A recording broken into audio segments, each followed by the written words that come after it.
Morning and welcome back to another video, and today we are going to be going over 5 things to do before Shadowlands. Now just stick around and enjoy the video. Now obviously there is a ton of things to do that you can do when Shadowlands has hit, but today I wanted to actually go over some things that you can or should really be doing before Shadowlands actually hits. And other than that, let's get into number 1, which is choosing a main character. Which one's going to be your main? Like, what one are you actually going to be actively playing the most when it comes towards Shadowlands? Maybe you want to switch it up like me. Like, I have decided to actually change up from being a mage since CHAR and actually go along with a new class. I've decided to actually go along with a rogue instead because I wanted to switch things up a little. So maybe this is something you may want to bear in mind when you actually want to go onto this. Obviously you could be well content with your actual main, but it's something to actually think about. Like, do you really want to switch up your main? Who are you going to be maining? And quite frankly, will you actually enjoy playing that class overall? So for instance, if I was going to be playing like my DK, I probably wouldn't enjoy it as much as my rogue. So obviously I'm going to be playing a rogue.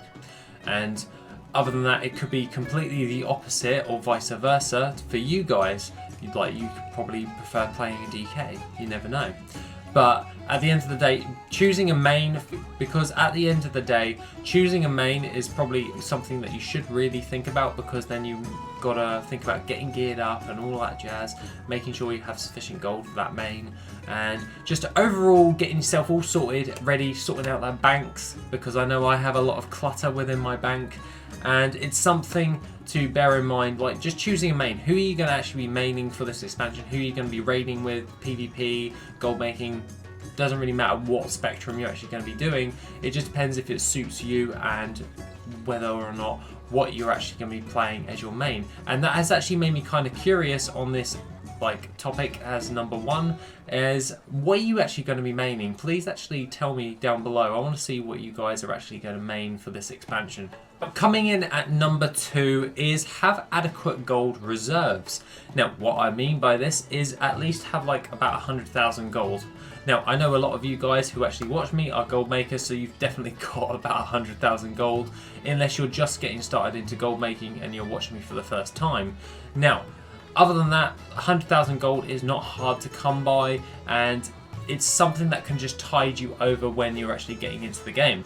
But when you're getting into a new expansion, because materials will be high in price when you're actually wanting to level up your professions. Say you're on your main and you want to level up their professions as fast as possible, or something to that effect. It's going to cost gold in order to do that. So what I always like to do is I like to have a nice amount on each of my characters, so when they're leveling and I want to do like my profession quest while I'm leveling, then I will have enough gold, and I usually find the sweet spot is about 100,000, because it's just nice to have on hand, because with 100,000 you can pretty much buy most things.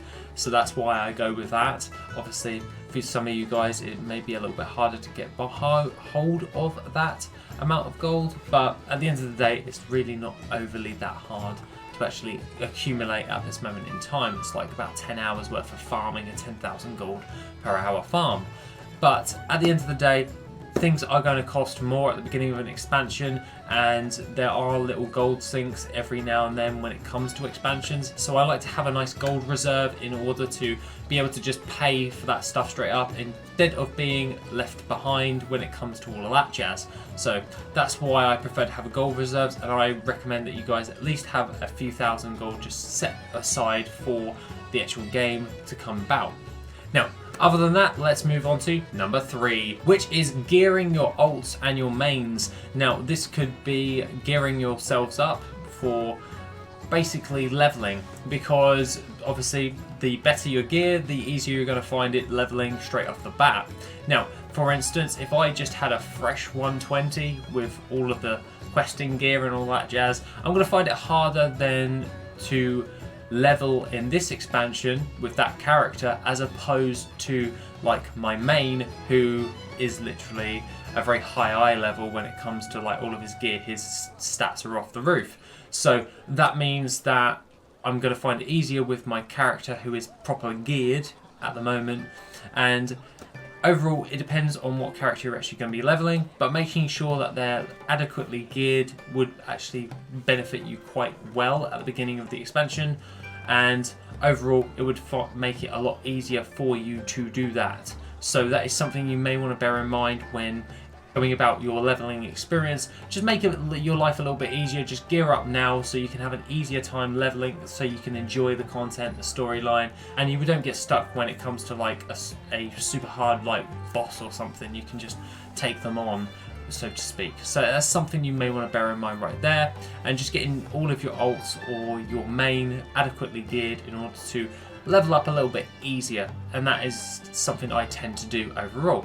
Now, coming in at number 4 is professions. Now, what I would recommend for some people, or something you can do, is maxing your professions.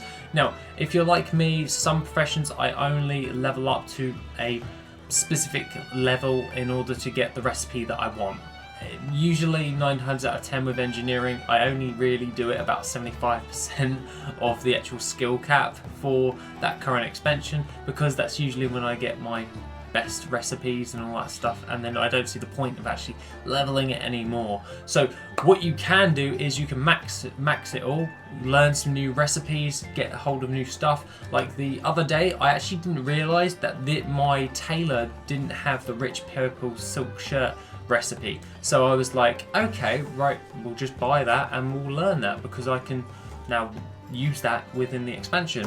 And much like to the effect of engineering, I've actually decided and gone ahead and maxed it, because it's going to be a lot harder for me to actually do that, and it won't be as cheap to do that in the next expansion, because material prices from old expansions do tend to go up when it comes towards like farming it all. Obviously current content stuff will probably be easier to come by, so to speak, is probably the best way of me describing it. There isn't a huge supply anymore of all that stuff, so overall it's probably easier for you to max your professions now than opposed to doing it later. So that's what I've been doing. I've been maxing my professions out with all of my characters, learning some recipes that I don't have, and overall just making sure everyone's all set up and ready for the next expansion. That's pretty much what I have been going about doing. Now, coming in at last on our list is getting the ahead of the curve achievement.